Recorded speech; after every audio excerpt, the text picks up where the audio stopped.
वे मैं अपने बहुजन समाज को बताने जा रहा हूँ। उत्तर प्रदेश से एक दिल लहलाने वाली घटना है ये, जिससे इंसानियत भी शर्मिंदा हो जाए। साथियों, ये उत्तर प्रदेश थाना कोतवाली सैयद राजा जनपद चंदौली से ये खबर आई है साथियों, जिसमें कन्हैया यादव जी अपने समाज के व्यक्ति, दलित समाज के व्यक्ति, जो अपने समाज के बहुजन समाज, साथियों उन पर झूठा मुकदमा लगाकर, उन पर बिजली वाला एक झूठा मुकदमा, एक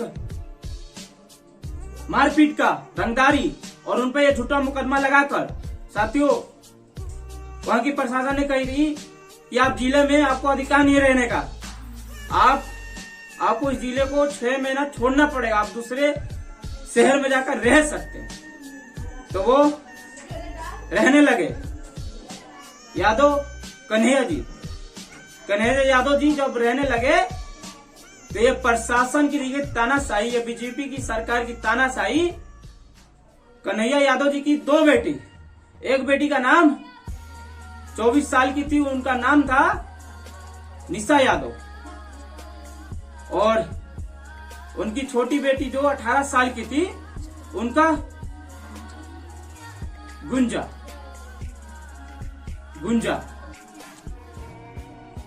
था। साथियों, गुंजा का जब आप बयान सुनते हैं, गुंजा का तो आप सहन जाएंगे साथियों, आप सहन जाएंगे साथियों। जब मैंने जब बयान सुना तो मैं भी सहन गया था, आप भी सहन जाएंगे साथियों जब सुनेंगे तो। साथियों, उनका बयान, उनका रिपोर्ट मैंने सुना, और पूरे भारत देश में उन्हीं का बयान सुना जा रहा है, रिपोर्ट सुना जा रहा है। आज तक कोई भी नहीं, जो भारत का जो सबसे बड़ा, सब उनके बारे में बयान में दिखाई दे रहा है। साथियों, मैं आपको बताने जा रहा हूँ।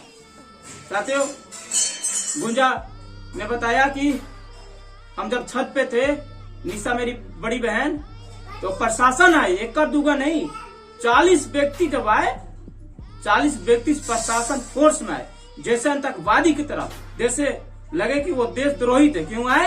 क्योंकि हम दलित समाज से। क्यों आए? क्योंकि हम बहुजन समाज से, क्योंकि हम छोटी जाति से, क्योंकि हम वंचित शोषित है, हमें अभी भी उत्पीड़न, जातिवाद से हमें अभी भी हमें झेलना पड़ता है साथियों। तो वो गुंजा कहे कि जब मैं दरवाजा देखी प्रशासन को, तो मैं हबड़ा के दरवाजा बंद करने गई। मैं जान गई कि कुछ हमारे साथ गलत होगा। मेरे पापा को जब जिला बदर कर दिया गया, मेरे पापा को जिले से बाहर निकाल दिया गया है, तो वो क्यों आए हैं? तो वो अपनी फुर्ती से गई दरवाजा बंद करने पर, लेकिन प्रशासन ने भी अपनी फुर्ती से जाकर वहां पे दरवाजा तोड़कर घर में घुस के और गुंजा की बहन को मारने लगे, निशा को, और गुंजा को भी मारने लगे। वो बोलने लगे, क्यों मारे सर, मेरा क्या गलती है? तो वो जब विरोध करने लगी तो कहने लगी चुपचाप रहे, वो मारने लगे उसे। फिर उसके बाद निशा के साथ कमरे में बंद करके उसको मारने लगे। गुंजा ने कहा कि मेरी बहन को मारने लगे, पीटने लगे, उसके साथ सारी संबंध भी बनाया गया, उसके साथ रेप भी किया गया, बलात्कार भी किया गया, और महिला भी थी। महिला जो हो सम्मान करती है नारी का, पर उसने सम्मान नहीं किया, क्योंकि वो जाति देखकर और मानसिक व्यक्ति जातिवाद करके उस हमारी बहन की हत्या कर दी गई। और उसे गुंजा ने कहा कि जब प्रशासन गए, जब मैं रूम में पहुंची तो मेरी दीदी को पंखे में लटकाकर फांसी के फंदे पर एक झूठा केस बनाकर कह दे कि वो सुसाइड की है। अगर सुसाइड करती तो मुझको वो क्यों करती?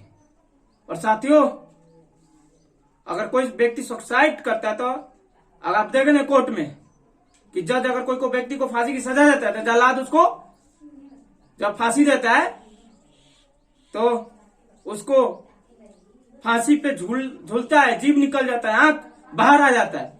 पर उसके साथ निशा हमारी बहन के साथ नहीं हुआ था। उसको तो मार कर उसके सारी संबंध बनाकर उसको पंखे पर लटका कर एक बता दिया गया कि वो सुसाइड की है।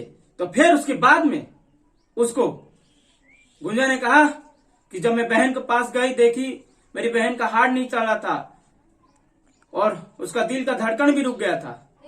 तो फिर उसके बाद में वो रोड पे गई, कोई व्यक्ति से कहने लगी और अपने दादी सामान जो भाभी सामान जो मिली महिला कोई भी, उनसे अपनी फोन लगाकर ऐसा सब बात कही। तो घर वाले प्रशासन को अलग अलग बताई। तो उसके बाद में कब तक से, और ये देखिए प्रशासन होती है सुरक्षा के लिए, पर सुरक्षा नहीं कर रही है प्रशासन तो महिलाओं को भी भेदभाव किया जा रहा है, जाति शोषण किया जा रहा है। क्योंकि हमारी दलित हैं, हम पैदा ऐसे हुए हैं जाति में, क्योंकि हमें जाति देखकर हमें शोषित, गाली, जातिवाद, हर चीजों से आप देख सकते हैं कि कितना उत्तर प्रदेश में, यूपी में अत्याचार हो रहा है, महिलाओं पर जाति शोषण हो रहा है। साथियों, ये गुंजन का ये कहानी था, उन्हें रिपोर्ट दिया, पर उसको बॉडी मैंने अभी देखा न्यूज में कि आज तक पे उन्होंने कहा कि उनके बाप को बताया जा रहा है कि गुंडा है, अपराधी है। मैं उनको कहना चाहता हूँ आज तक के रिपोर्टर को कि आप थोड़ा तमीज से बोला कर सर, आप ऐसे ना बोले करें सर, आपको कुछ तमीज की नॉलेज सीख लीजिए सर। आपको उससे झूठा बना रहे, उस लड़की को हक के लिए लाना चाहिए। अगर कोई अगर गाय मर जाती तो वो रोड जाम कर देते, हिंदुत्व आ जाता, यहाँ पर ये करते वो करते, पर महिला मरी है, हमारी बहुजन समाज की, दलित समाज की मरी है, पर उसके साथ कुछ नहीं हो रहा। साथियों, मैंने सुना कि निशा को, गुंजा ने कहा कि निशा को पोस्टमार्टम करने गए, जो पोस्टमार्टम करने गए उसको ले जाकर उसका कह रहे हैं कि शरीर में कोई भी अंग में शारीरिक संबंध नहीं है, कोई भी झूठा है, वो अपने आप सुसाइड किए। ये झूठा आरोप लगाकर सरकार हम पर ऐसे ही हाथरस हमने देखा।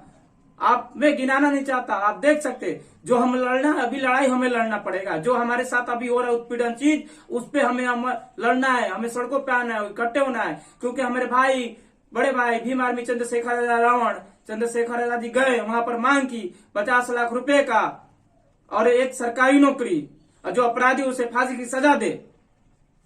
जब तक से अपराधियों को फांसी की सजा नहीं देगी तब तक से ये जान जाइए सरकार हमारे साथ ऐसे जाति शोषण करती रहेगी। और ऐसे डॉक्टर भी पोस्टमार्टम पैसा लेकर बना देते दूसरा रिपोर्ट, कहते हैं कि बलात्कार नहीं हुआ, वो अपने आप से सोसाइटी, उसे शर्मिंदा क्या है। उस हमारी निशा बहन को अन्याय मिलना चाहिए। मैं पूरे विश्व को कहना चाहता हूं कि अपनी बहन को श्रद्धांजलि देता हूं और अपनी बहन को मैं कहता हूं कि इंसाफ दीजिए मेरे साथियों। जय भीम, जय भारत, जय संविधान, जय भीम।